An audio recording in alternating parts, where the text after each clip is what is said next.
வணக்க நண்பர்களே, welcome to வாழ்க்கை பயணம் எபிசோட் 9. வழக்கம் போல் இது சாதாரண ஒரு vlog தான். இன்னைக்கு காலேஜில் பார்த்தா QA எக்ஸாம்னு சொன்னாங்க. லாஸ்ட்டில் பார்த்தா ஏதோ கம்ப்யூட்டர் கோளாறு பண்ணிருச்சுன்னு எக்ஸாம் இல்லைன்ட்டாங்க. கம்ப்யூட்டர் கோளாறு பண்ண கேப்பில் எங்கள் வயிறும் கோளாறு காட்ட ஆரம்பிச்சிச்சு. அதை எடுத்து சாப்பிட ஆரம்பிச்சிட்டோம். சாப்பிட்டக்கப்புறம் கீழே வந்து கொஞ்ச நேரம் அட்டி போட்டுட்டு இருந்தோம். அப்படியே பார்த்துட்டு இருக்கும்போது நம்ம சைல்ட்ஹுட் ஃபேவரட்டான வண்டி வந்துச்சு. அதையும் ஒரு வீடியோ எடுத்துட்டு இப்போ தான் ஃபஸ்ட் டைம் என் வீடியோவை பார்க்குறீங்கன்னா ஒரு ஃபாலோ அண்ட் சப்ஸ்கிரைப் பண்ணி வச்சுக்கோங்க. இதுக்கப்புறம் உங்கள் ஃபீல்டில் வருவானா என்னன்னு தெரியல.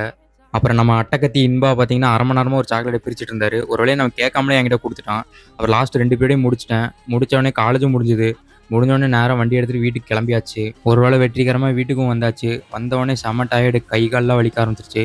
சரி கொஞ்சம் ரெஸ்ட் எடுப்போமேன்னு படுத்துட்டேன். வழக்கம் போல் எப்பயும் பண்ணுற மாதிரி நான் அந்த பாலை சூட வச்சு அந்த ஷேக் பண்ணி குடிக்கிறது எப்பயும் வழக்கம். அதையும் அப்படியே மிக்சியில் போட்டு அரைன்னு அரைச்சி ஒரு வேலையை குடிக்க ஆரம்பிச்சிட்டேன். இதை குடிச்சிட்டு அப்படியே நேரம் நம்ம வழக்கம் போல் எப்பயும் போகிற ஸ்பாட்டுக்கு தான் போகிறோம். அது வேறு ஒன்றும் இல்லை, நம்ம ஜிம்மு தான். ஒரு வேளையை ஜிம்முக்கு வந்தாச்சு.